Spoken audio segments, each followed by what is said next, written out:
आजकाल डिजिटल फसवणुकीचे प्रकार प्रचंड वाढले आहेत। दररोज नवे नवे सायबर क्राइम्स समोर येत आहेत।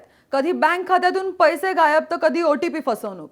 आणि आता तर एक नवीनच ट्रेंड सुरू झालाय, तो म्हणजे डिजिटल अटक दाखवून नागरिकांची लूट। पिंपरी चिंचवड शहरात विशेषतः ज्येष्ठ नागरिक आणि सेवानिवृत्त अधिकाऱ्यांना टार्गेट करून मोठी फसवणूक केली जाते। या प्रकरणात पीडितांना फोन किंवा व्हिडिओ कॉल येतो आणि गुन्हेगार स्वतःला सीबीआय, नार्कोस्टिक्स, आरबीआय किंवा पोलीस अधिकारी म्हणून खोटी ओळख दाखवतात। ते सांगतात तुमच्या नावावर गुन्हा आहे, तुमच्या खात्यातून दहशतवाद्यांना पैसे गेलेत, तुमच्या आधार कार्डवर घेतलेले सिम गुन्ह्यात वापरलं गेलंय किंवा तुमच्या नावावरच्या पार्सलमध्ये हत्यारं आणि ड्रग्ज सापडलेत। अशा भीतीदायक गोष्टी सांगून ते पीडितांना पूर्णपणे घाबरवतात। यानंतर व्हिडिओ कॉलद्वारे बनावट अटक वॉरंट, वर्दीतील अधिकारी आणि कोणालाही सांगू नका अशा धमक्या दिल्या जात आहेत। सर्वात धक्कादायक म्हणजे अटकेतून वाचण्यासाठी तुमची आयुष्यभराची बचत, एफडी, सर्व रक्कम तपासणीसाठी इतर खात्यांवर वळती करा असा दबाव आणला जातोय। अनेक नागरिक घाबरून लाखो रुपये या बनावट खात्यांवर पाठवतात।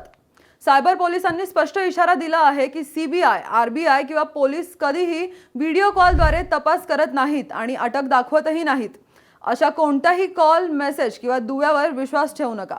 फसवणुकीचा संशय आल्यास तत्काळ सायबर हेल्पलाईन 1930 वर संपर्क करा। सायबर गुन्ह्यापासून वाचण्यासाठी सतर्कता, जागरूकता आणि माहिती सर्वात महत्त्वाची आहे। अशाच महत्त्वपूर्ण माहितींसाठी तुम्ही पाहत रहा PCMC न्यूज।